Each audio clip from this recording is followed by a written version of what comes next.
Hello everyone and welcome back to my YouTube channel. In our today's discussion, we are going to talk about the difference between bar at law versus masters of law. So if you're new to my channel, my name is Ahmad Waqas and I'm a law professor and a graduate of UC Berkeley with the LLM degree. So if you have graduated from an undergraduate law program, you might be considering to undertake a postgraduate program. You might find yourself at the crossroads where it is hard to determine whether to pursue the bar at law program in UK or to go for the Masters of Law program in any jurisdiction. In this video, I'll explain both of these programs, which will help you figure out which one is best suited for your needs. So first, let's talk about understanding the LLM program. So the Masters of Law, or ML in some jurisdiction it's called the LLM.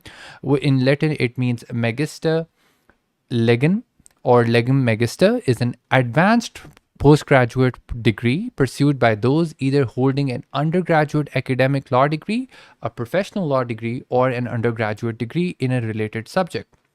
In most jurisdictions, the LLM is the advanced professional degree for those usually already admitted into the legal practice. It allows you to specialize in particular fields of law. Generally, it's a one-year program, either a semester-based or a yearly system-based program. We'll consider some of the key advantages of considering the LLM degree. So first of all, it allows you to specialize in a particular field of law. So in your undergraduate degree, what you might have studied is the general concept of all the substantive laws covered within the jurisdiction that you have, done your degree. But some of these laws needs to be examined in more detail, or some of the areas that are not generally covered in the undergraduate programs will then be covered within the postgraduate program or the LLM program.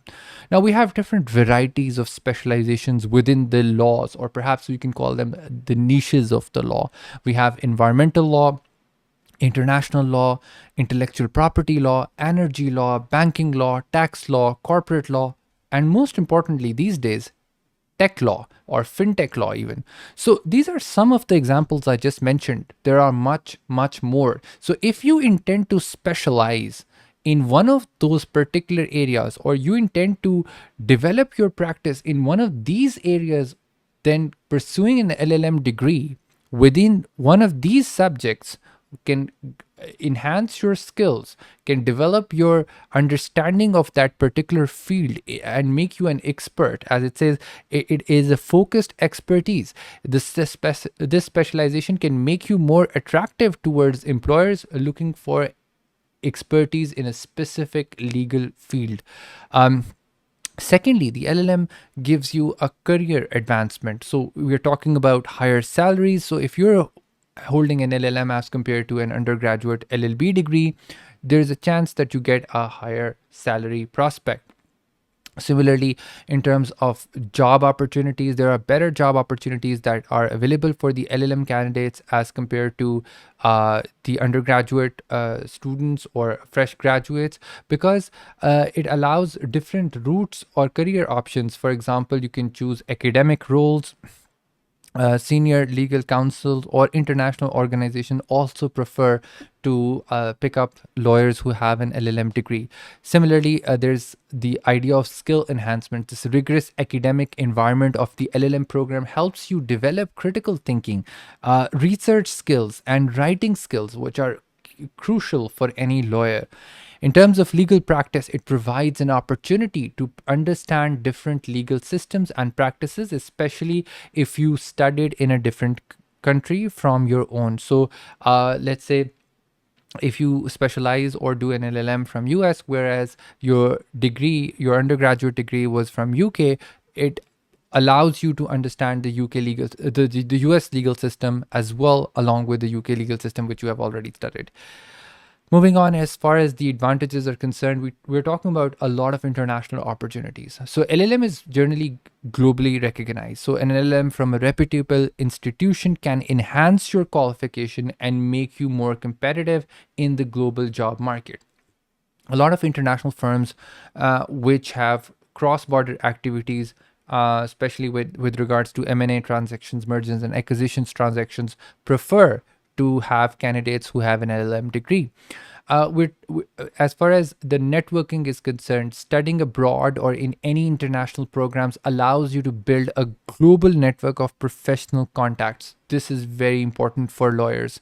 So, with the networking that you can have as you have studied with other professional lawyers of different jurisdictions, if later on in your career you need to help a client in that foreign jurisdiction, you can always reach up one of your friends who studied with you. Similarly, as far as professional networks, this point is again linked with the earlier point that LLM programs often attract diverse group of students, allowing for building of a broad professional network. Alumni relationship. Many programs have strong alumni networks that can provide an ongoing career support and opportunities. This is also very crucial. So the alumni centers are really helpful for events, for networking purposes, and that boost up your career in a very progressive manner. In terms of academic pursuits, the LLM gives you the competitive advantage because it's a gateway path for PhD programs. So for those interested in academia, an LLM can be a stepping stone in pursuing a doctorate degree or a PhD or SJD. So it's a prerequisite for doing a PhD program if you want to eventually teach. As far as teaching opportunities, an LLM can qualify you to teach at law universities or professional institutions. Access of resources. Many LLM programs provide access to extensive legal resources, libraries, and research opportunities.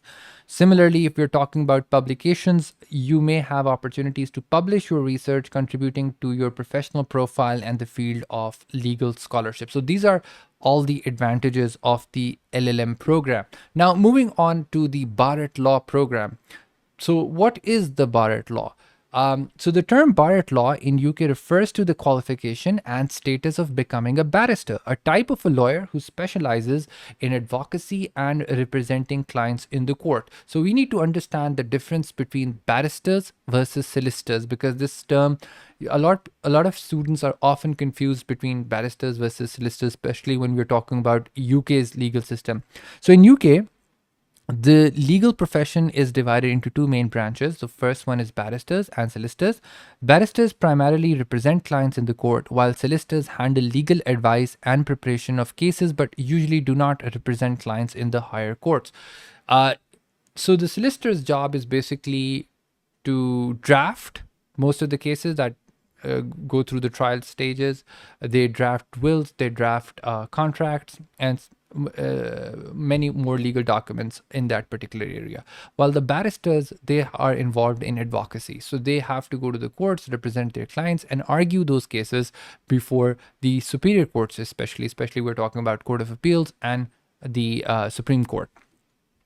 Being a barrister, you need to enroll yourself or associated with one of the 4 inns of the courts in London, which is Gary's Inn, Lincoln's Inn, Inner Temple, and Middle Temple. So these are the inns of the court. You have to be associated, you have to be a member of one of those inns in order to enroll yourself as a barrister. These inns provide professional development, support, and training of their members. So one thing that a lot of people are confused about is that you don't take admission if you want to become a barrister in the inns of the courts. So this is a misconception of some of the students who perhaps are not very well aware of this particular field, that they think that you enroll yourself in, let's say, Inner Temple or Lincoln's Inn. That's not the case. These are simply your you have just to simply be a member of these inns. You have to enroll yourself into a university where you will pursue that particular bar course, where you will prepare for the examinations, and you will also sit for some of the examinations as well. So that is a separate thing. As far as the association of inns is concerned, that is a separate thing. We'll talk more on that. So what is the pathway of becoming a barrister? Because this is a very complex topic. A lot of people are confused. How can I become a barrister?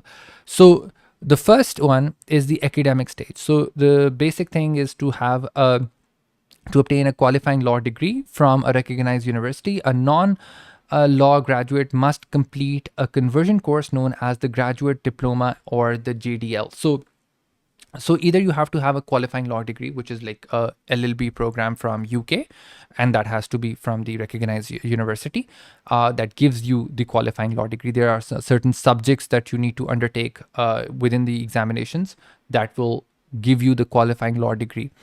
If not, then you have to go for the graduate diploma in law that is called the GDL program, and you have to give the exams for that. Once you qualify that, only then you are eligible to enroll yourself as a barrister, and that's like a very preliminary stage.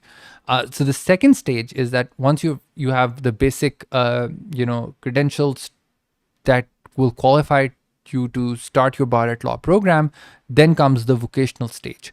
So this is where the bar course takes place. You have to complete the bar professional training course. The course is called the BPTC. Now it is referred as a bar training course, BTC as well. This course is designed to equip students with the necessary skills for practice, focusing on advocacy, drafting, and professional conduct. So all of those things will be taught here. So you also have to, at this very stage, you also have to have the membership of the Inns of the Court. So you have to join in one of the 4 Inns of the Court, which I just mentioned previously. That is Lincoln's Inn, O'Garry's Inn, Middle Temple, and Inner Temple. Membership is required to undertake BPTC and to be called to the bar. So you have to, once you are done with the course, which is typically a 9-month to a 12-month course, once you are done with that, once you've given the exams, you will be called to the bar. So as for what is called to the bar, this is a technical term that is oftenly used. Call to the bar means the qualifying sessions. You have to attend the specified number of qualifying sessions, which includes dinners, training events, or lectures at your inn of the court. There is a call ceremony as well. After a successful completing the bar course and the required sessions, you are formally called to the bar in the ceremony at your inn of the court. So let's say if you are from Middle Temple, you will be called to the bar, or the call ceremony will take place at the Middle Temple or whichever inn of the court you have signed in for. Then comes up the stage of pupillage.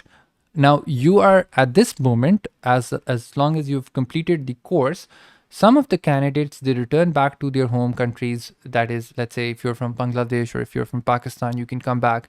And the law generally in these jurisdictions allow you to use the term of barrister with your title when you're practicing in the local courts. But as far as UK, you are at the moment an unqualified barrister, because you have not completed your pupillage. So pupillage, what is pupillage? That's the word commonly used. So we need to understand this word.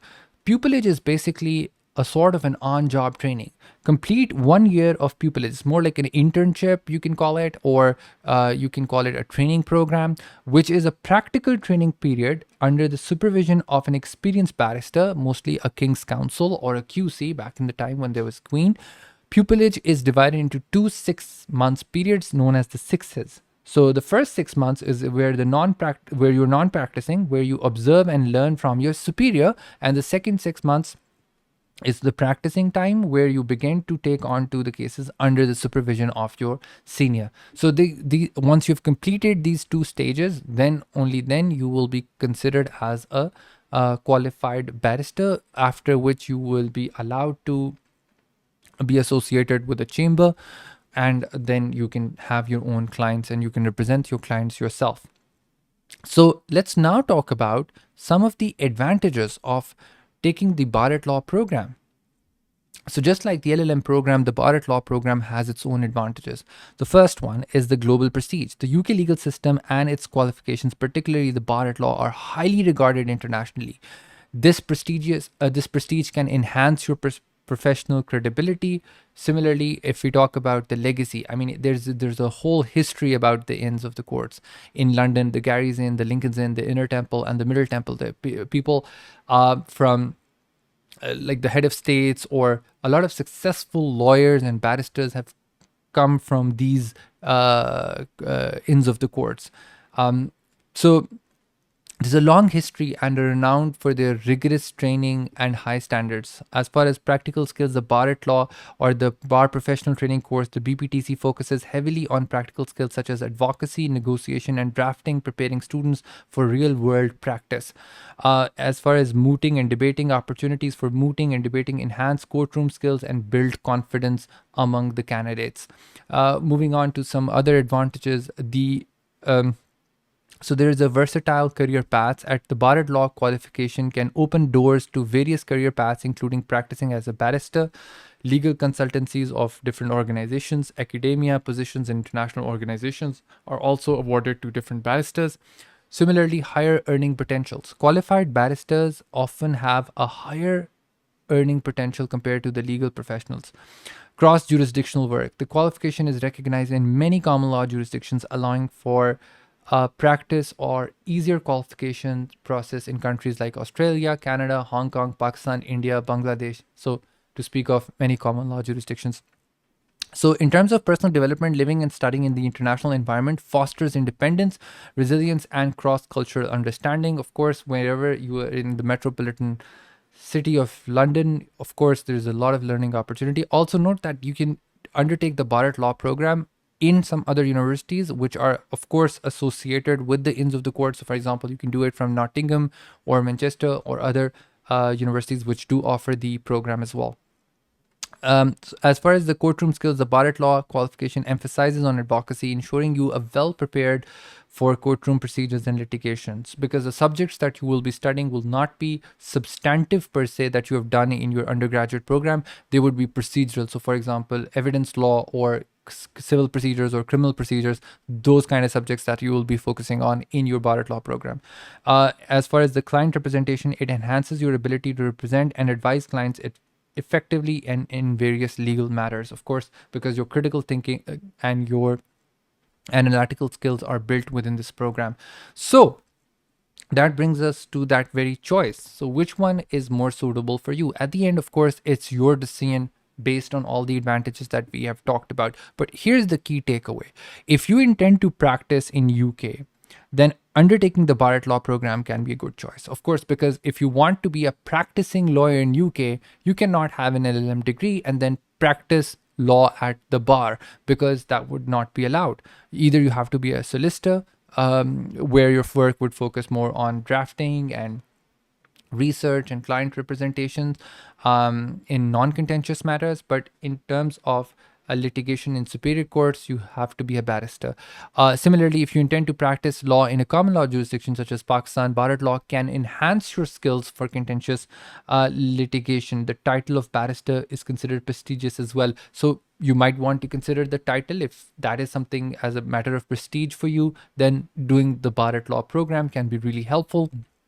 Also, you need to understand this thing. So if you intend to come back into your home state where you want to establish your own practice, eventually you want to do courtroom appearances, advocacy, and contentious litigations, then the Bar at Law program will be a great opportunity for such a training, because this program is full of practical learning as compared to theoretical research-based work.